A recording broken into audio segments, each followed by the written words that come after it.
Hello students, my name is Viren Thakur and welcome to my channel Easy English। Previous video में हमने बात की थी the last lesson chapter के explanation और उसकी समरी की। तो आज हम बात करने जा रहे हैं इस लेसन के क्वेश्चन एंड आंसर्स की। चलिए पहला क्वेश्चन देखते हैं। The people in this story suddenly realise how precious their language is to them. What shows you this? Why does this happen? चलिए सबसे पहले इस क्वेश्चन को समझते हैं। इसमें ये पूछा गया है कि इस स्टोरी में जो लोग होते हैं वो एकदम से रियलाइज़ करते हैं कि उनकी लैंग्वेज उनके लिए बहुत कीमती है, प्रेशियस है।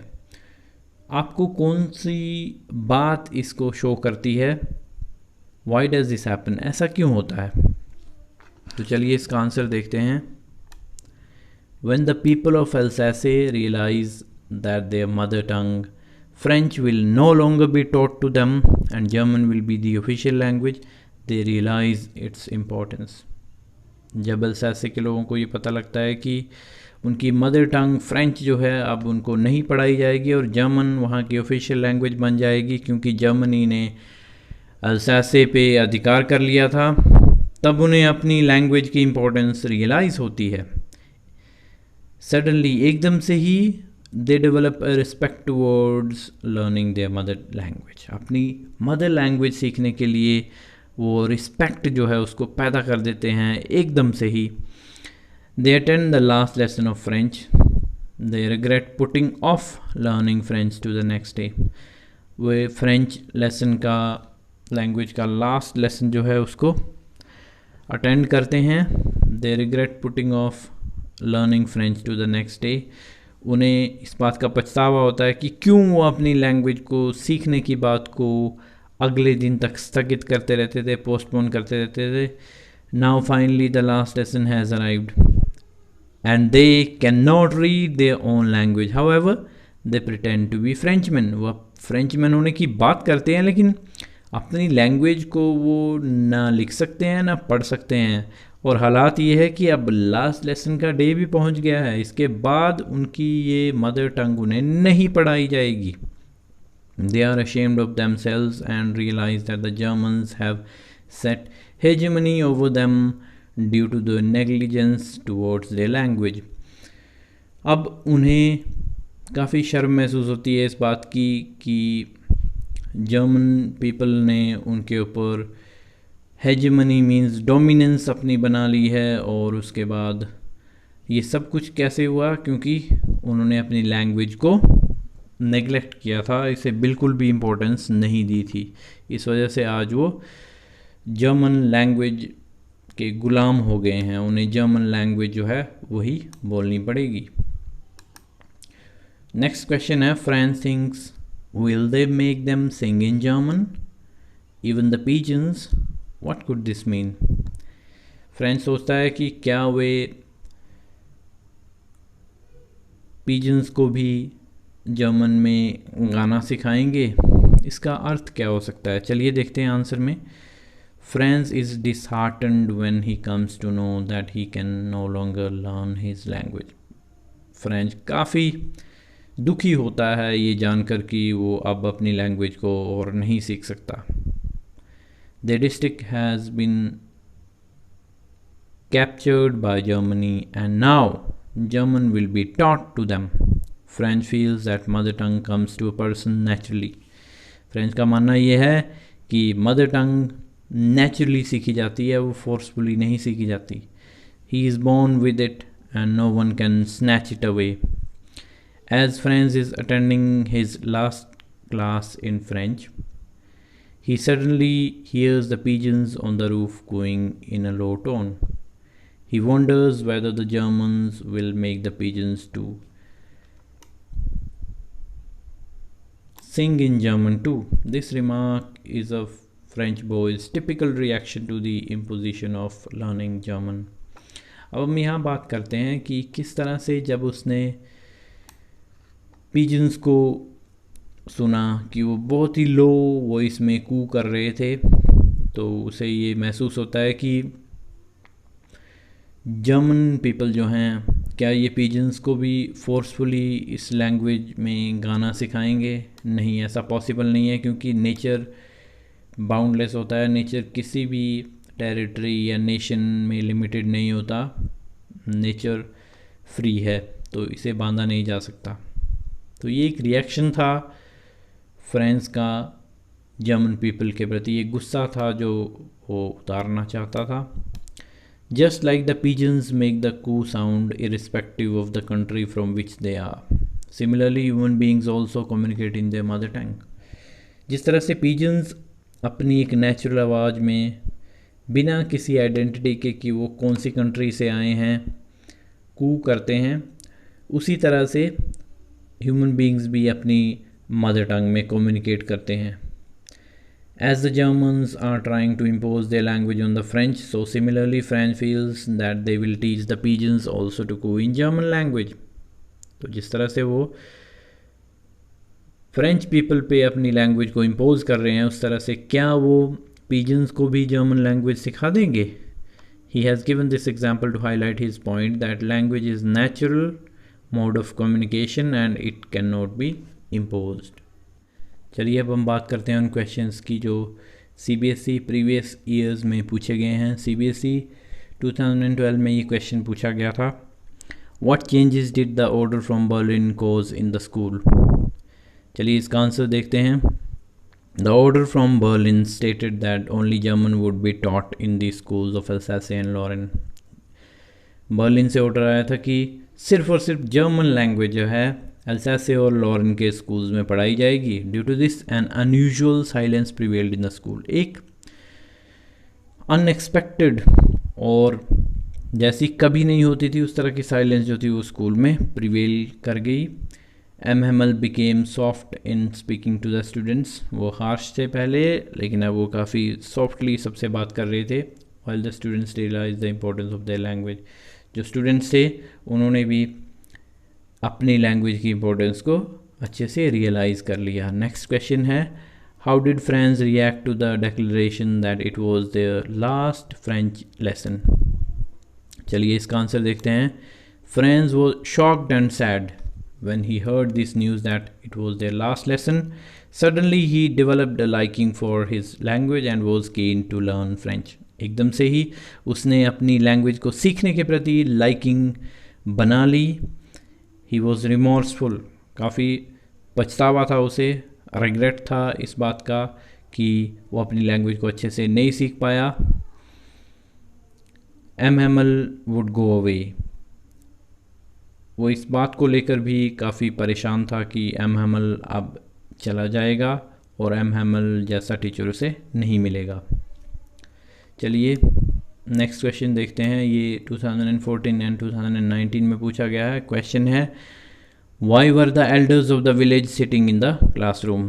The elders of the village came to the classroom to attend the last lesson of French in the school as a mark of respect to the French teacher M Hamel who had been teaching there for last 40 years। और ये बहुत बड़ा span था जब से M Hemal वहाँ पे teach कर रहे थे, 40 years से, बहुत ही लंबी सर्विस थी। These elders had not studied well and could not read and write their mother tongue, French. And so, as it was the last opportunity for them, they came to attend the class. And it was a mark of respect for their mother tongue. That's why they all had come over there. Next question is, why did M. Hamel write Vive la France on the blackboard? आपने ये देखा होगा कि विव la France ये एक expression है French language का, इसका मतलब होता है long live France. M Hamel wrote vive la France on the blackboard to show his love for his country as well as for the French language. In addition he was displaying his resistance of the German occupation of France. Means वो ये भी बता रहे थे कि किस तरह से वो जर्मन ऑक्यूपेशन था फ्रांस का, उसके भी ख़िलाफ़ थे, और उन्होंने ये रिजेंटमेंट विरोध भी किया ये लिख के, विव ला फ्रांस लिख के। इसका मतलब है long live France. Next question, what was unusual about M Hamel's dress on his last day in the school. ये ऑल इंडिया 2015 के एग्ज़ाम में पूछा गया था। M. Hamel had put on his ceremonial clothes on his last day in the school. He was wearing a beautiful green coat, a frilled shirt. ये बहुत ही important question है, आपको याद रखना पड़ेगा. He was wearing a beautiful green coat, a frilled shirt, and a little black embroidered silk cap that he never wore except on inspection and prize days. ये जो dress उन्होंने उस दिन पहनी थी, ये सिर्फ और सिर्फ वो इंस्पेक्शन डेज़ पे या प्राइज डेज़ पे ही पहनते थे. लेकिन आज ये ओकेजन काफ़ी इंपॉर्टेंट थी, लास्ट लेसन था, इसलिए उन्होंने इस स्पेशल ड्रेस को पहना हुआ था. नेक्स्ट क्वेश्चन है, what words did M. Hamel write on the blackboard before dismissing the last class? What did they mean? ये क्वेश्चन पूछा गया था दिल्ली 2014 CBSE एग्ज़ाम में. Before dismissing the last class, M. Hamel turned to the blackboard and wrote the phrase "Vive la France" as large as he could. These words meant "Long live France," as we have already discussed, and spoke of M. Hamel's great love for his country and his deep sense of patriotism. उनकी इस country के प्रति deep love और देशभक्ति को ये शब्द दर्शाते हैं कि उन्हें अपने देश के साथ, अपनी लैंग्वेज के साथ कितना प्यार था. Next question, what did France see when he pass the town hall? ये क्वेश्चन दिल्ली 2013 में पूछा गया था. When France passed the town hall, he saw a crowd in front of the bulletin board. He thought to himself what the matter was and what bad news awaited them. That's why he stopped over there. और bulletin board का अगर मैं आपको बताऊं तो bulletin board से सारी important news उनको मिलती थी, चाहे वो कमांडिंग ऑफिसर्स के ऑर्डर हों या लॉस ऑफ बैटल्स हों या किलिंग ऑफ पीपल हो, वो सारी न्यूज़ उन्हें बुलेटिन बोर्ड से मिली. तो ये सस्पिशन था उसके मन में कि अब कौन सी ऐसी न्यूज़ आ गई जो सब लोग वहाँ पे इकट्ठे थे. Next question, what tempted France to stay away from school? और why did France think of running away from school that morning? France feared a scolding at school as he had not prepared his lesson on participles, which was given by M. Hamel. Besides the warm, bright weather, the chirping of birds and the sight of marching Prussian soldiers also tempted him to stay away from the school. Next question, what a thunderclap these words were to me, France. This statement had been given by France. What were the words that shocked and surprised the narrator? कौन से ऐसे words थे जिन्होंने author को काफ़ी surprise कर दिया? M. Hamel told his students that it was their last French lesson, as an order had come from Berlin that henceforth means from now onwards, only German was to be taught in the schools of Alsace and Lorraine. अब सिर्फ German language ही अल्सासे और Lauren के स्कूलों में पढ़ाई जाएगी. This announcement seem to be a thunderclap to Franz. ये announcement जो थी ये काफ़ी शॉकिंग अनाउंसमेंट थी जिसने उसे सरप्राइज़ कर दिया, शॉक कर दिया. Next question, we have all got a great deal to reproach ourselves with, said M Hamel. Comment, Delhi 2015 में ये क्वेश्चन आया था. चलिए इसका आंसर देखते हैं. M. Hamel said this as most of the people of Alsace could neither speak nor write in French. The parents and students preferred to put them to work. Parents और students जो थे वो काम पे लगे रहते थे, पैसा कमाने के चक्कर में पड़े रहते थे. M. Hamel ने भी अपने आप इम्पोर्टेंस नहीं दी उस लैंग्वेज को, क्योंकि जब भी M. Hamel को लगता था तो M. Hamel प्लांट्स को वाटर करने के लिए बच्चों को कह देते थे या फिशिंग करने की इच्छा से स्कूल को ऑफ कर देते थे. Next question, what did M Hamel tell them about the French language? ये भी बहुत इंपॉर्टेंट क्वेश्चन है, इसे मिस मत कीजिएगा students. What did he ask them to do and why? M Hamel told his students that the French language was the most clearest, the most logical and the most beautiful language in the world. He asked them to safeguard the French language and never forget it, because when people are enslaved, the only way to unlock the key to their prison is by means of their language. जब हम किसी देश के या किसी विचार के गुलाम बनते हैं तो सिर्फ़ और सिर्फ हमारी मदर टंग हमें उससे आज़ाद बनाती है, हमें सशक्त बनाती है, हमें मजबूत बनाती है। इसी हमें अपनी मदर टंग को हमेशा रिस्पेक्ट करनी चाहिए, नहीं तो हमारा हाल भी वैसा होगा जैसे अल्सासे के लोगों का हुआ था। Next question, when Franz reach his school what unusual situation did he observe?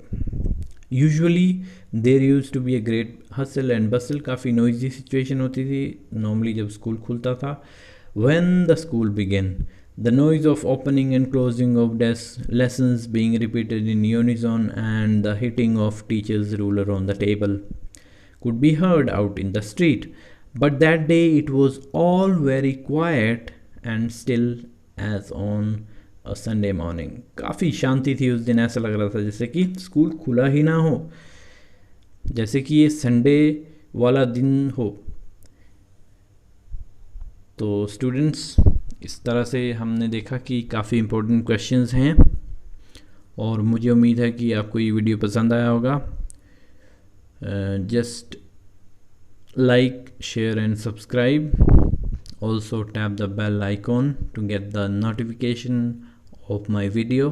Stay tuned in my channel Easy English by Viren Thakur.